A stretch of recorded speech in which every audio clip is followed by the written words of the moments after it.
So a bit of a life update. So I'm seeing a specialist in a few days for my knees and shoulders and my tainted soul. Still been getting a lot of inflammation in my shoulder and pain, so I haven't been able to do any exercise on my left side. My right side, I also previously have a labrum tear a long time ago from a surgery of being in crutches.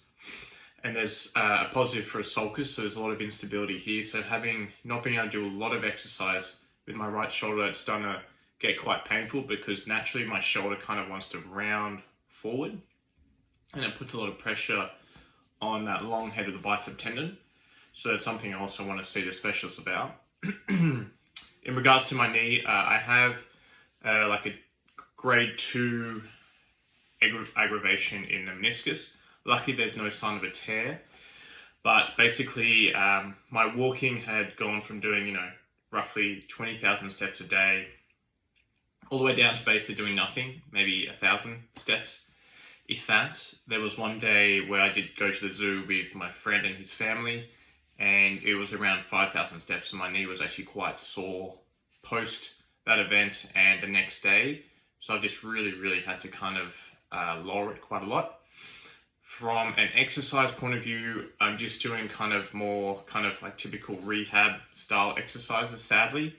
So using resistant bands or body weight, for example, like clams, single leg hip bridges, straight leg hip bridges, calf raises, tib raises, with a band kind of doing adductors and abduction as well.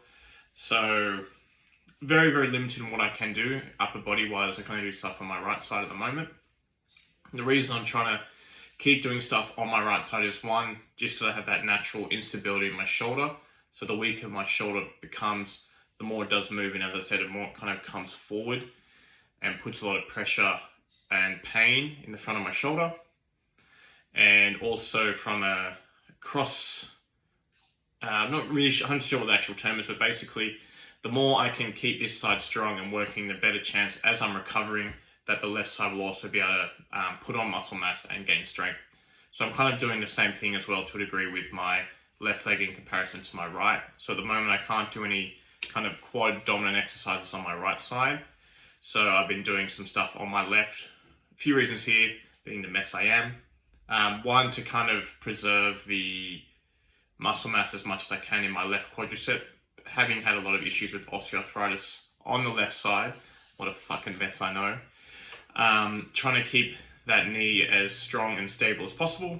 And then two, for when I can start doing quadricep exercises on my right side, just so I'm giving my quad the best chance to kind of grow muscle back and be as strong as possible, as quick as possible. So I'm kind of like screwed here and screwed here. So I'm working here and here.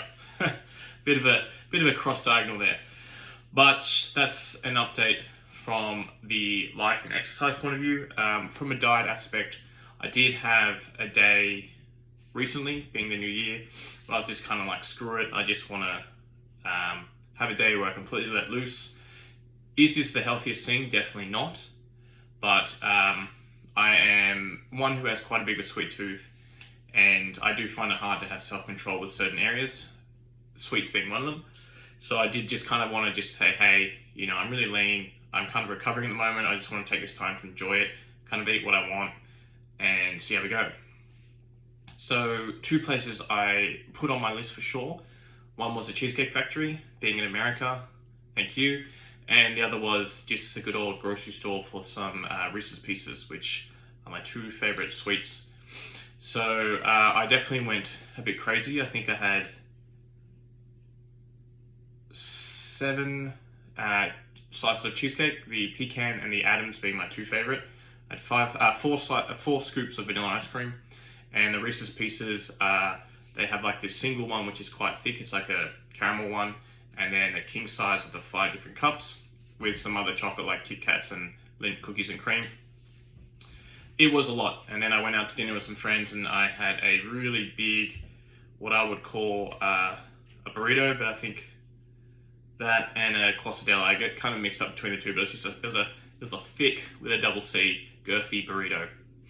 And that was very awesome. If anyone is in the Beverly Hills area of LA, I highly recommend going to Frida's on Beverly Drive. It is amazing. 10 out of 10. So I'll add some photos and things of that within this video, but basically my weight shot up from kilograms, about 80 to 84 pounds. I believe it was 178 to 187. I could be wrong again. Pounds a bit hard for me. But basically it was kind of like a 10-pound jump or a 4-kilogram jump. So it was quite a lot. So what I'm kind of doing back now is just basically just going to my previous diet routine, which at the moment I'm pretty inactive, with the exception of that little bit of kind of rehab exercises I can do. So my calorie intake is kind of roughly between 2,200 to 2,500 a day. There's a few things I'm really trying to emphasize here. So I'm really trying to emphasize lean protein. One thing I do love and adore, whether I'm in a diet or not in a diet, is the Chobani Zero Sugar, which I can't get in Australia. I can get in America. Don't know why, but I'm not complaining whilst I'm here. And luckily my friend, being the great guy he is happy to order it or drive with me, and we pick up like as many tubs as we can. So that's one big thing. Two being egg whites. Pretty low in calories, pretty high in protein. Not the tastiest, but I don't really have taste buds, so that doesn't bother me.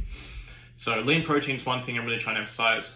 Another aspect is just trying to get a lot of fruits and vegetables. So we live near a Trader Joe's, so basically I just grab a frozen pack of Trader Joe's fruits, such as the strawberries, berries, mixed berries, or raspberries. The raspberries, I swear they put cocaine in it because it is amazing. Have kind of one of those with a tub of yogurt as well. So it's like 3 servings, 3 servings of vegetables, and 3 servings of fruit with the lean protein, and I have that once or twice a day, and I find that's really quite helpful. And then really trying to emphasize vegetables. So kind of the leaner, calorific, nutrient-dense vegetables such as like carrots, mushrooms, I'm going to put that in there. Mixed salads, spinach, for example, cabbage, eggplant, and onions. So just trying to get a lot of bulk, because I do have a very big appetite. I'm trying to keep my calories more on the conservative side just because I can't do a lot of exercise at the moment. And every now and then I still love going to cafes and trying different places, kind of rating the coffee. And one alternative I can do instead of getting a latte, which obviously slightly is higher in calories, is getting an Americano iced or hot, because there are very little to kind of, what you might say, no calories in that. And it's just a good alternative because I can still go out and socialize, get that enjoyment of having a coffee somewhere, sitting down, enjoying the atmosphere. But it gives me a bit more bang for my buck when it comes to my calorie bank for other things. So today I did weigh in a kilo lighter, so say 2.2 pounds lighter.